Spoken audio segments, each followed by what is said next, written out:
back to our afternoon session. Let's start the program. And this is about framing climate actions, followed by understanding land climate and its contributions. So I have the pleasure to announce our moderator, chair for the session, Philippe Tulkens. He's head of the unit Climate and Planetary Boundaries at the European Commission, Director General Research and Innovation.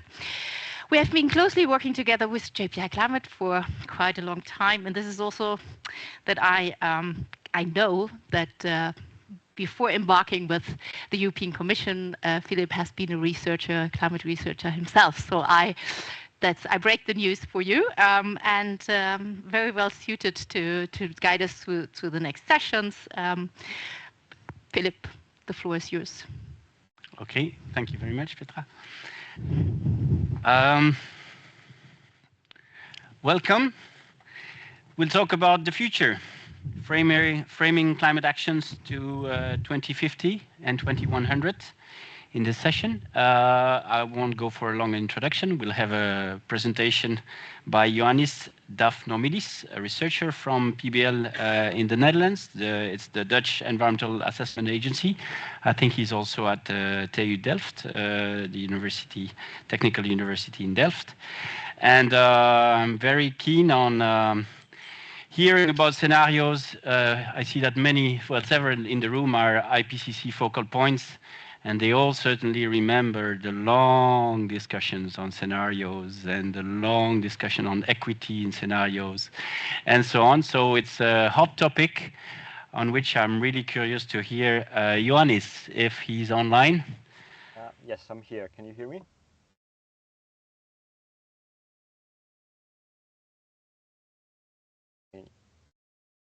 So I suddenly have no audio. Yeah, apparently we have to speak really slowly and one at a time. For me, that's going to be very difficult. So now I'll give you the floor. You go for your presentation. I think it's scheduled for 20 minutes, roughly. And then we'll have a Q&A session afterwards. But I won't speak, not to interrupt and disrupt the line between you and us. I suppose you are in the Netherlands, but so it's not that far. Okay, please. Yes, thank you, Philippe. Hello everyone. I'm gonna share my screen now. I think you should be looking at the the introduction of my presentation. Yes. So as Philippe already said, my name is Ioannis. I'm a climate policy and energy researcher in PBL. It's the Dutch Environmental Assessment Agency. And I will be giving a presentation on the work we did mostly last year and the start of this year on several long-term scenarios. It's a very short introduction. I'm sure most of you, probably all of you, are very well aware of Paris Agreement that aims to limit increase of global mean temperature to well below 2 and preferably 1.5 degrees Celsius. And to that end, it's stipulated that countries should set their own nationally determined contributions, so-called NDCs, including 2030 emission targets and plans of action to achieve those targets. Since the Conference of the Parties in Glasgow in 2021, there has also been a lot of net zero emission targets from many countries that didn't have it before, that came forth and announced them. And according to the timing of net zero, according to the latest IPCC AR6 report, obviously for the 2-degree target, we can go for a 2070 net zero CO2 emissions, but that is the prerequisite is that emissions are strongly reduced in the short term. For a 1.5-degree target, the emissions, CO2 emissions need to peak before 2025. We need to have this famed 33% reduction in 2030 compared to 2019 levels in order to reach net zero CO2 around 2050. And that was once again verified strongly worded by the most recent emissions gap report published last week, where basically current policies, extension of current policies leads us to more or less 3-degree warming by the end of the century. and the options to stay on a 1.5 degree track remain technically available, but we need to accelerate mitigation rapidly. So we have recently published a progress report that we prepare for the European Commission on an annual basis, where we basically track the progress of 25 major emitters in terms of their current climate policy implementation and their impact on emission projections, and we compare this to their respective NDC emission levels in 2030. So according to a very executive summary of this report's results, we're showing that there might be some good news, that global greenhouse gas emissions might peak in 2025, but there's a huge if there. If all countries follow through with their climate policy implementation, the policies that they have already announced that they intend to implement. If this happens, we could see a 10% drop in emissions by 2030 compared to 2019 level. Obviously, this is still far from the 43% reductions needed under the Paris Agreement, but it is an almost 2 gigaton reduction compared to our previous projections in 2023. Of course, there are substantial differences among countries, but I will not go into too much detail here because I want to show to you the long-term scenarios that we have developed with this current policy scenario as a baseline. So here you can see basically an extension of this current policy scenario. So as a disclaimer, this is not the latest result on a global level. This is a result from 2023. This year's result is a bit less aggressive increase in emissions, but the story is pretty much the same. Even if we peak around 2025, we will remain at more or less the same levels until the end of the century, so there is no strong increase or decrease, but a plateauing of emissions, and this leads to between 3 and 3.8 increase in temperature by the end of the century. We have also implemented an NDC scenario where we assume that all countries achieve their conditional NDC targets, so it's the most optimistic version of the NDCs actually. And you can see here the projected emission pathway under this scenario, leading to a more to around 2.6 to 2.7 increase in temperature by the end of the century. And we also have a definition of the implementation gap, two definitions actually. So the first definition is basically implementation gap between current policies and NDC targets in 2030. I'm sorry, and I will present the next version of the implementation gap right after. As I mentioned in the introduction, there was also a lot of net zero targets announced in the last few years, and where we basically try to verify or assess better the impact on emissions as well. Here we have a plot of net zero commitments based on the image regions. We're using the image integrated assessment model framework for all this analysis. It's one of the global integrated assessment models used for many Horizon projects and also feed into the IPCC and UNEP gap reports. And you can see the image regions that have announced a net zero target plotted against their GDP per capita. This will come back later in our scenario analysis. So we have the implementation gap between current policies and NDC in 2030, and we have a second implementation gap in 2050, more or less, between the NDC scenario and the net zero pledges. So basically in this scenario, we assume that countries meet their NDC target in 2030 and then move towards achieving their net zero targets in their respective year. And you can see this leads to just around 2 degrees of global warming by the end of the century. But then the thinking was, how can we actually improve in these net zero targets? This gets us to a 2 degree scenario, not a well below 2 degree, but there's still a long way to go from a 1.5. The first idea was to think about closing this ambition gap, which we named the gap between the net zero pledges and the 1.5 degree.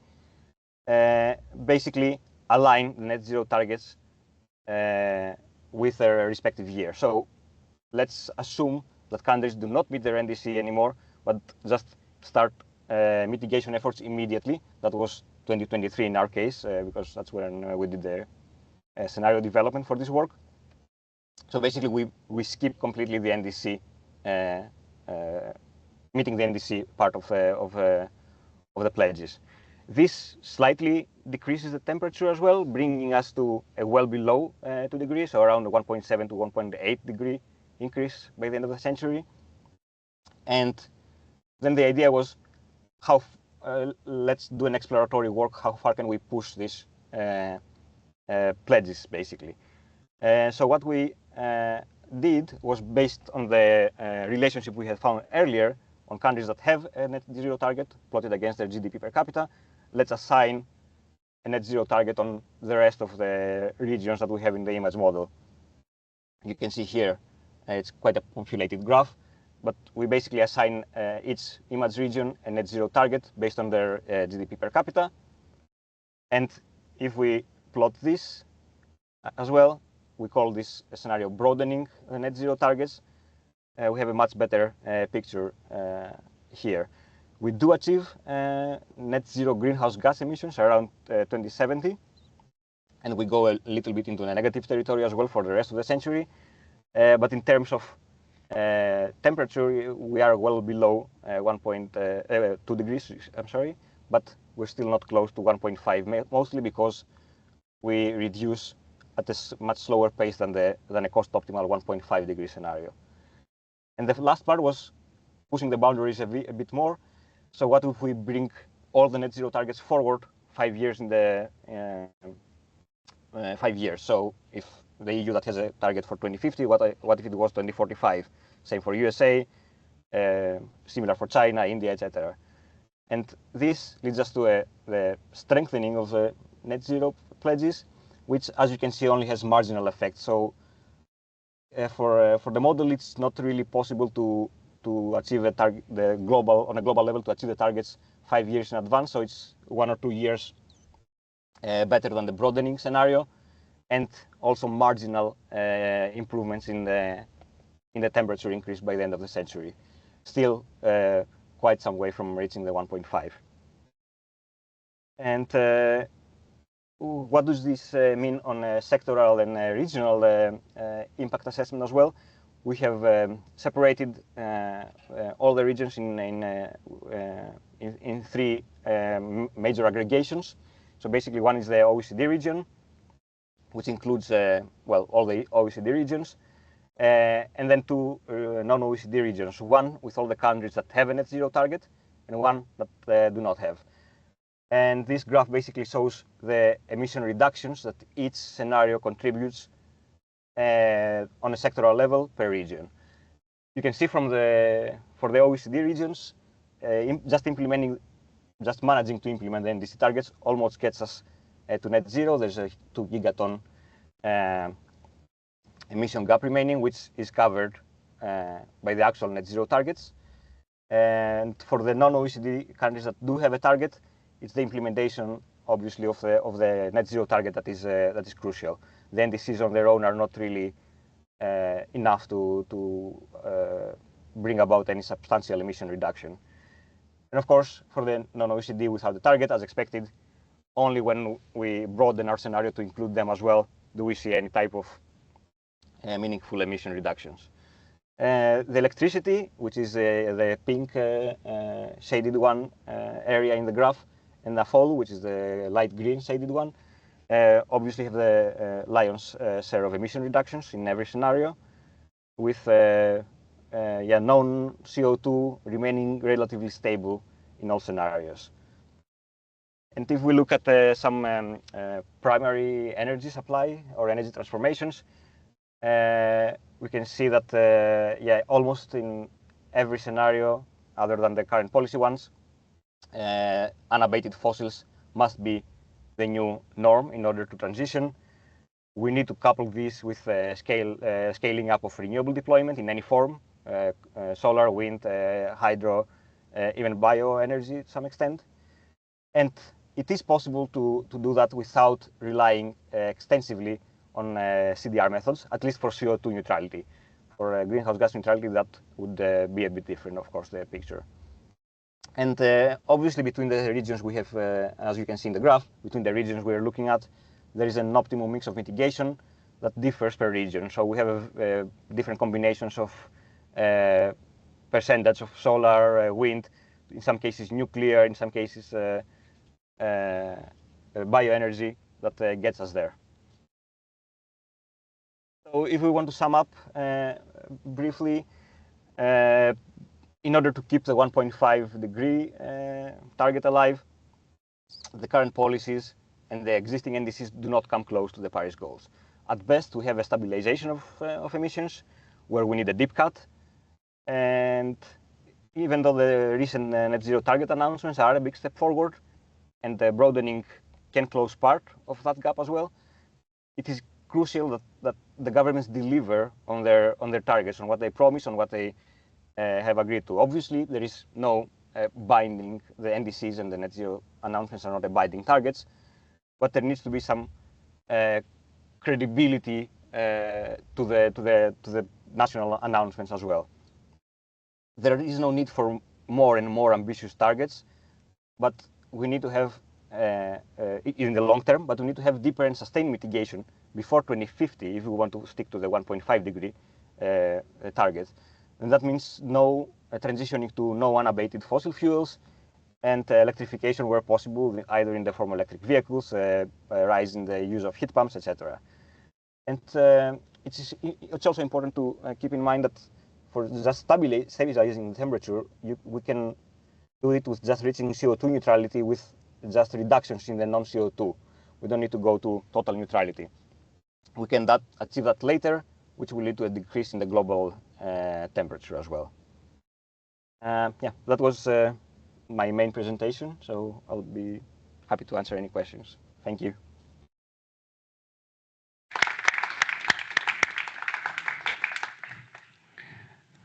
Okay, you made it shorter. I'll catch the microphone, but I'll start by serving myself, if I may, as a moderator. So this is done with an integrated assessment model called IMAGE, right? So these are the results from one model. Yes. Yes. Okay. These specific results were just from IMAGE. I mean, it's clear that this is a kind of an academic exercise, and you can't look with this model at the political feasibility and social acceptability of the scenarios. What would you say to a policymaker to whom you would present these results?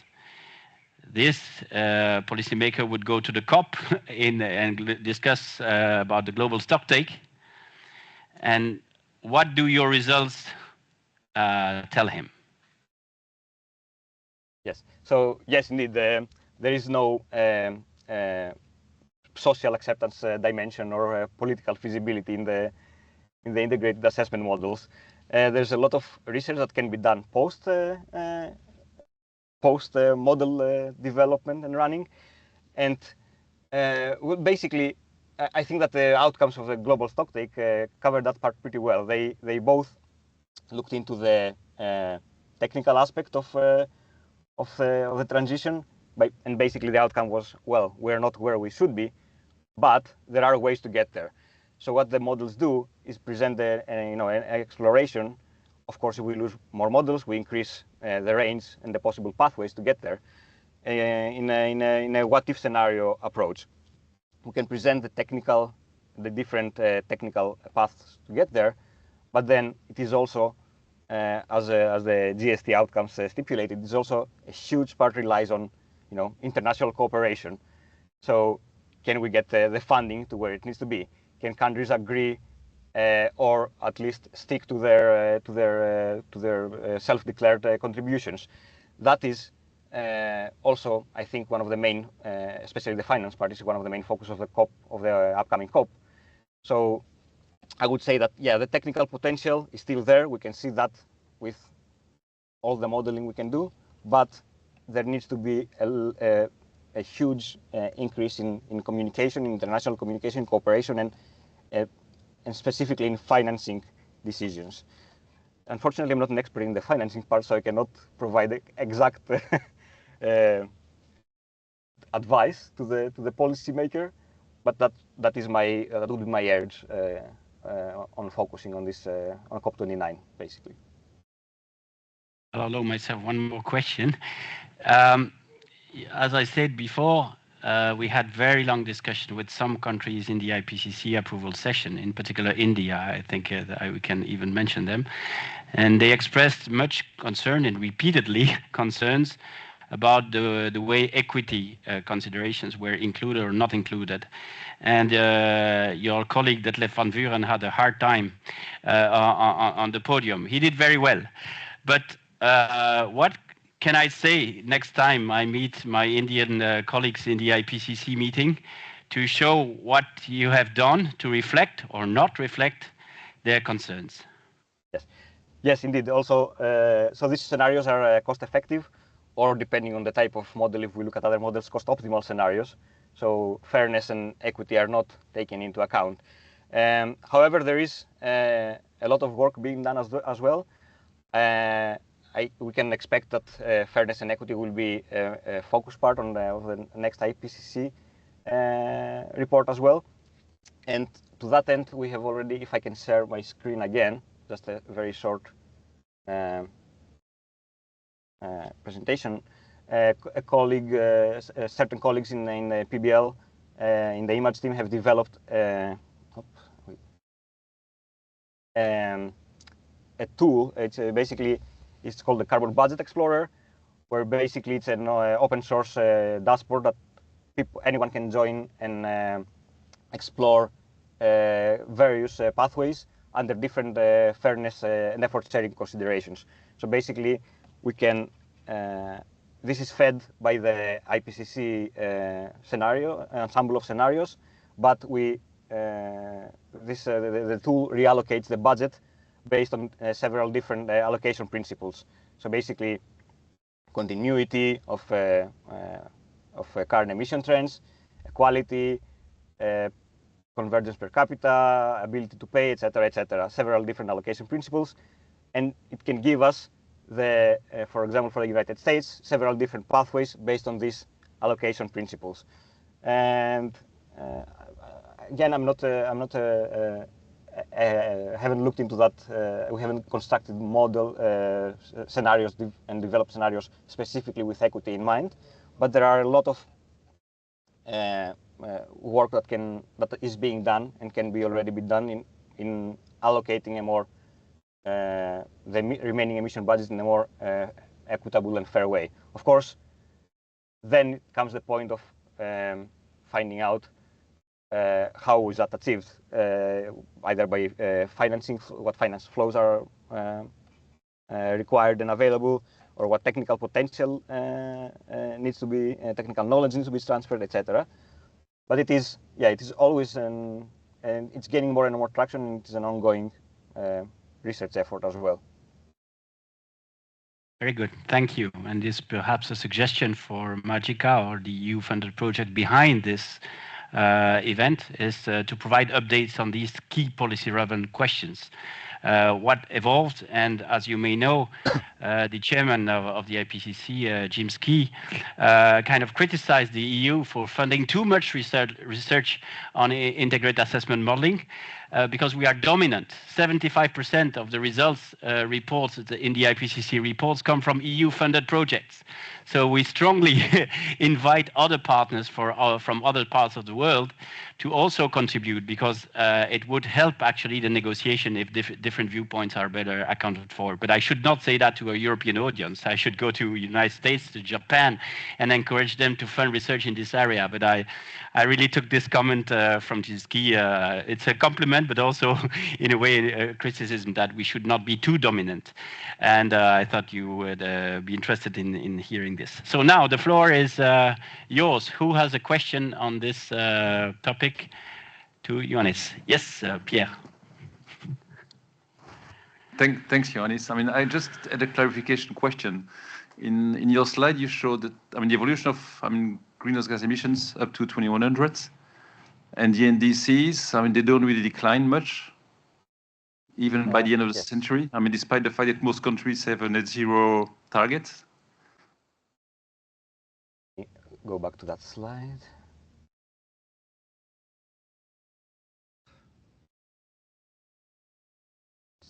time.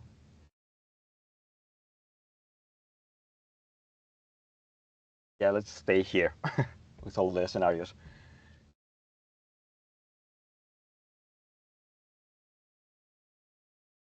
Yes, so basically, thanks Pierre for the question. So basically, we do not take into account the net zero targets in our NDC scenario. This scenario only assumes achievement of the NDC targets in 2030, and then we assume a more or less continuation of the same level of effort until the end of the century. So basically, we just extend the equivalent carbon tax from 2030 based on GDP growth rates until 2100. The net zero scenario is the light blue one. It's called net zero pledges, which is assuming that after 2030, then we achieve the NDCs in 2030, and then we move on to the net zero. So there are two distinct scenarios, if that is your question.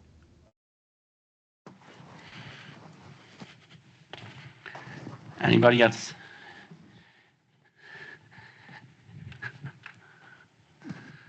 Yeah, thank you for the presentation. In, I think, your concluding slide, you said no abatement.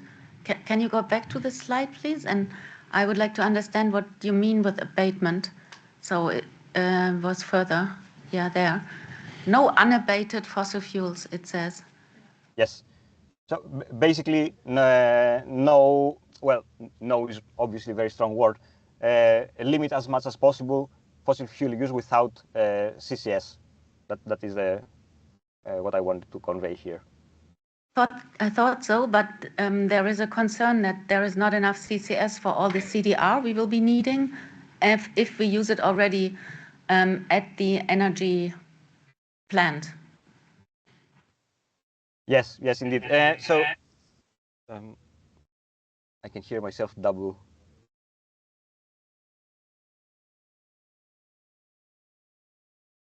Now it's I think now it's better. Yes, so so basically we do not only focus on electricity or on electricity production here. It's basically showing fossil use in coming from all type of primary energy, including transport, industry, and buildings. So it's not just supply. I may have said supply and translate that into electricity, but it's all forms of primary energy, basically. I do not have a breakdown of the sectoral CCS off the top of my head, but as expected, the biggest part is indeed in electricity, but there is also a substantial part coming from industry. In this case, not so much transport, obviously, and buildings.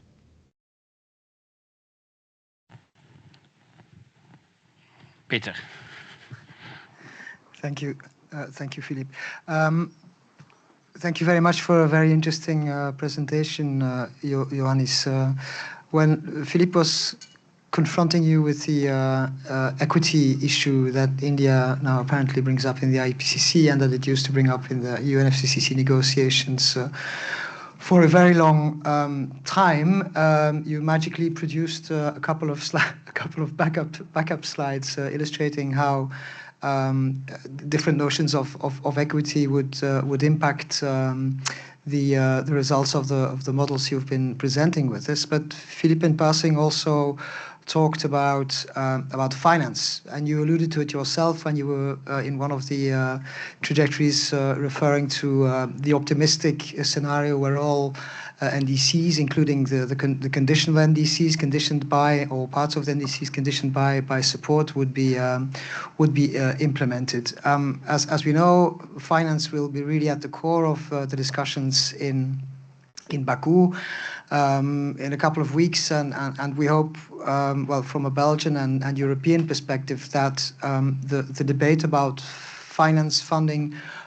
will be as broad as possible in looking at the whole of the financial system, the whole of the financial architecture globally, etc., etc. Now, I was wondering whether you or anyone else have done any modeling in how the different pathways you've presented or similar trajectories would reflect in terms of investment needs in, let's say, major economies. I mean, you've shown how solar, wind, etc., would have to grow to reach 1.5 degrees. So I guess you could derive from that an analysis of what the investment needs are.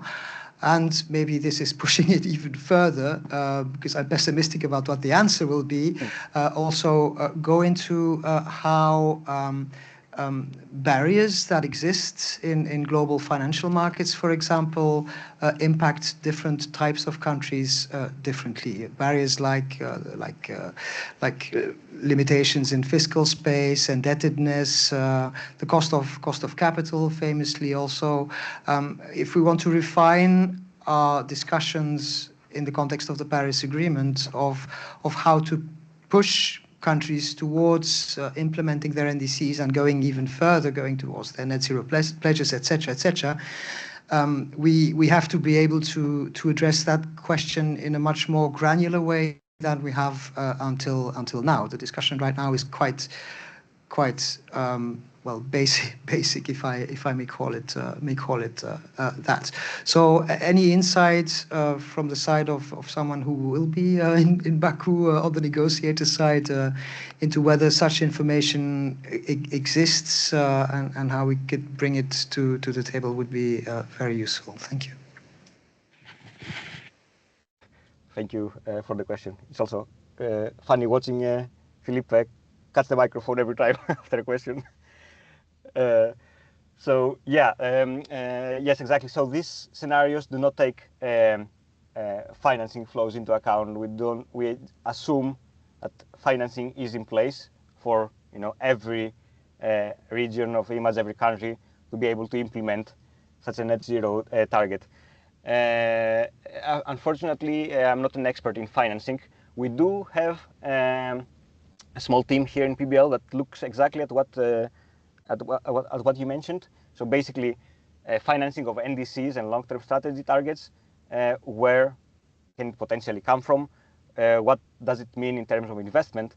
But as far as I know, this is still on an early stage.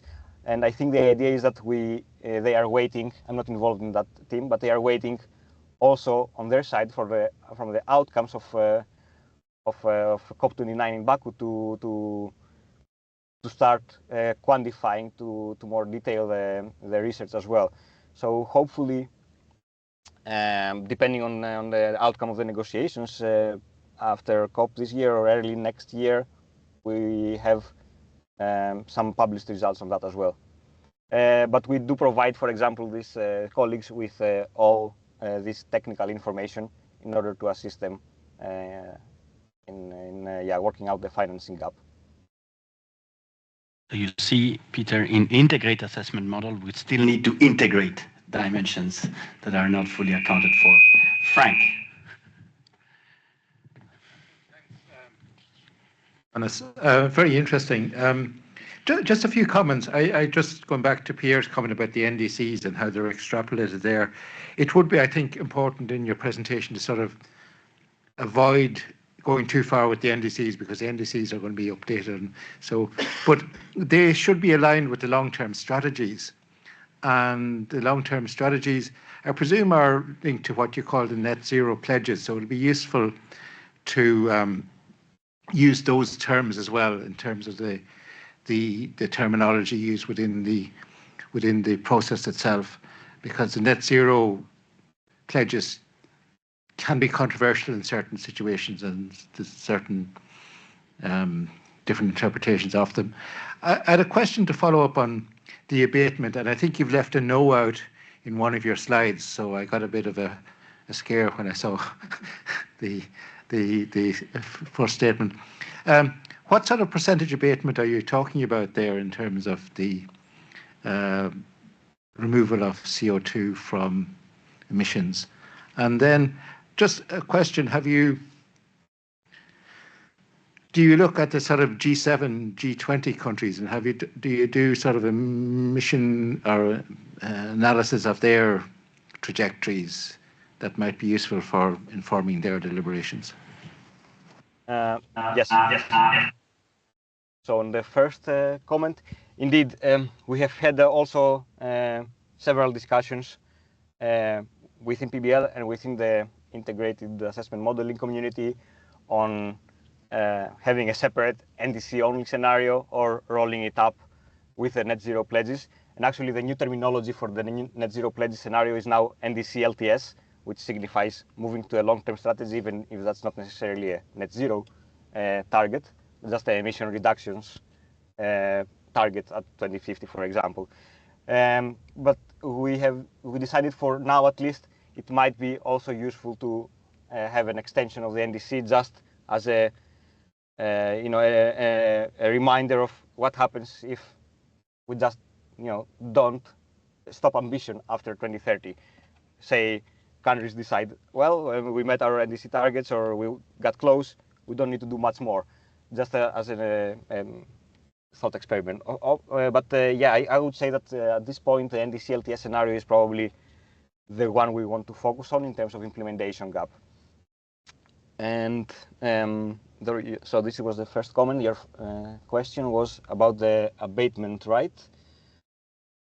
So that depends on a global level, on a regional level. It also depends on what we're looking at. But as you can see, for the net zero scenario, for example, which is NDC to net zero, it's more or less 60 to 70% of the fossil fuel is abated. It is important to note as well that this highly depends on the model used. For example, IMAGE doesn't rely heavily on CDR technologies. The main driver is energy efficiency increase.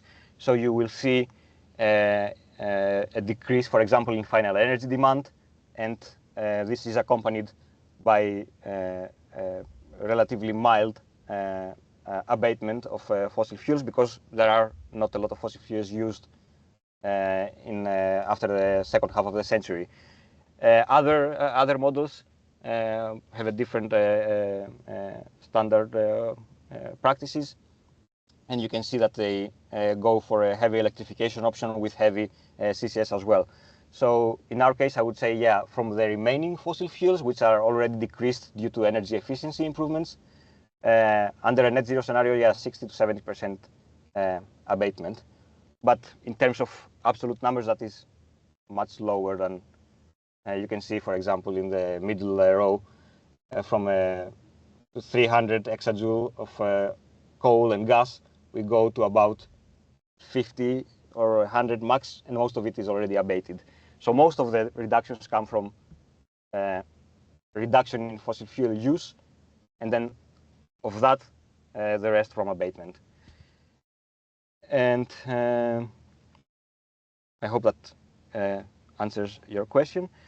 And the last one was about the G7 or G20 focus. And yes, like I mentioned in the start, so every year we provide the annual report on the countries' updates, and we focus on the 25 major emitters. So from this, obviously, all the G20 are in there, and also 5 countries that we come to an agreement with the European, with DG Climate Action, basically. And we tailor, make and develop this current policy scenario based on their climate policies. So we have a long process of collecting and updating climate policies in all of these 25 major emitters.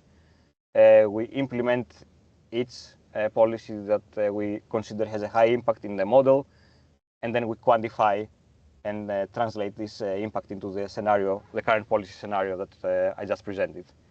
So we go down to the national policy level, basically implementation, where possible, of course. There's hundreds of climate policies, and we cannot implement all of them, but we try to include as many as possible. Ioannis, for remembering all this question and sub-question and addressing them one by one. Now, Christiana, you have another question.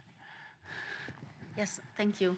I'm also working in the IPCC and UNFCCC, and listening to this presentation and also reading the AR6.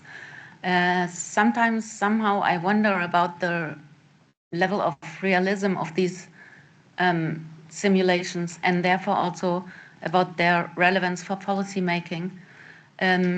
So if you assume there is abatement at the energy sources, plenty of it, that to me doesn't seem realistic, because the deployment rate of CCS is too low.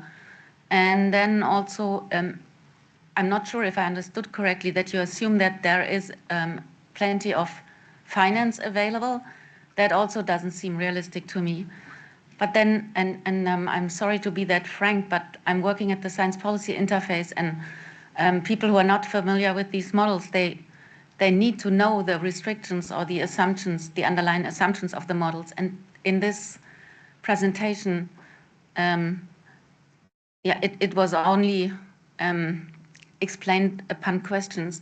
So I find that personally very, very concerning, that science sometimes doesn't communicate clearly to policymakers, and then they don't know when they look at these graphs what's in there. They think that is the best available science, so that is what is possible. But if there are underlying assumptions which are not really possible, I find that concerning. And I'm sorry that I say it to you. It's rather a large, I think, a general comment on the IAM community. And I give the model the mic to Annela. Yeah, thanks. I have a very brief question. You said that you don't have any financial flows or investment in your model. Do you use carbon price in this case? And if you use carbon price, what's the carbon price in 2050 and what it's going to be in 2100? Thank you.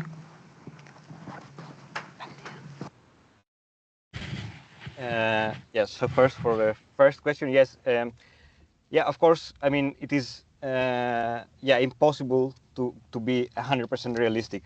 And that's why we usually work with the whole community in bigger projects. We have different models that have different base assumptions.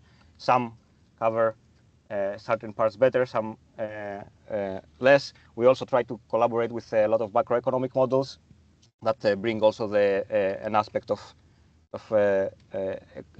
financial flows that we do not take, we cannot completely capture. But indeed, like I mentioned before, this is only meant to show the technical potential of what is available or what is feasible. And it is also important to bring these results and exchange results with other stakeholders as well. And lately, in all the Horizon 2020 projects that we are involved in, as the whole integrated assessment model community, we are also have work packages specifically directed to stakeholder interaction. We have done several workshops where we present our results to policymakers and delegations from national delegations for COP negotiations. We presented last time. We had the extensive workshop during SEPSTA in Bonn this June and July, where we had several dozen of delegation members present from countries from Brazil, DRC, China, etc. So we try to build also communications bridge as much as possible via certain work packages in the projects. But yeah, like this is always an ongoing process. This is just we try also from a model perspective, we try to be as technically and up to date as we can in terms of CCS potential, in terms of technology limits as well. But there's always room for improvement, and this is, as I said, this is also always a cost-effective or even a cost-optimal approach. It's really pushing the boundaries on what is feasible within our time frame. Sorry. Now, Philippe, I don't remember the second question. The question was about the carbon price in 2100, if I remember well. 2050 as well. Both 2050 and 2100. Best guess. Yes, I don't. So we don't work for these scenarios. We don't work with a global carbon price, but rather a region-specific carbon price, because we have a climate policy module that basically translates our marginal abatement cost curves into equivalent carbon price that will bring about the reductions that we're looking for. And we do it on an image region level. So we assign, for example, for the NDC to net zero scenario, we assign the emission pathway that the region would follow if they first met their NDC and then went to their net zero target. And then this is translated into a carbon tax for that specific region only. And that aggregation leads to a global, to the global emission projections, basically. So yeah, there is no global carbon tax per se. And I can't, yeah, I can't come up with regional prices at this moment. I'm sorry. I can, if you contact me, I'll be happy to send you a very detailed list of that.